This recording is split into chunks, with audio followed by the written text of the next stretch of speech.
वर्साचो सादो काळ 11वें सातोळें सोमार. माथेवा प्रमाणे जेजू क्रिस्ताचें शुभ वर्तमान. अध्याय 5 वळी 38 ते 42. जेजून आपल्या शिसांक म्हटलें, अशें म्हटलोलें तुमी आयकलां, दोळ्याक दोळो, दांताक दांत.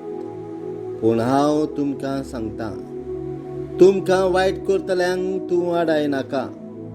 कोण तुका उजव्या पोल्यार मारीत जाल्यार दुसरोय पोलो ताका दाखय. कोण तुजें आंगवलें व्हरूंक न्यायसोबीत विवाद करीत जाल्यार ताका तुजो जुबोय दी. आनी कोणूय तुका एक कोस चलोवंक बळ करीत जाल्यार 2 कोस ताची बरी चल. तुजे कडेन मागीत ताका दी, आनी तुजे लागीं उश्टें मागून घेवंक सोदता ताका पाट वळूं नाका. जेजू क्रिस्ताचें शुभ वर्तमान. वाखांडी तुका क्रिस्ता.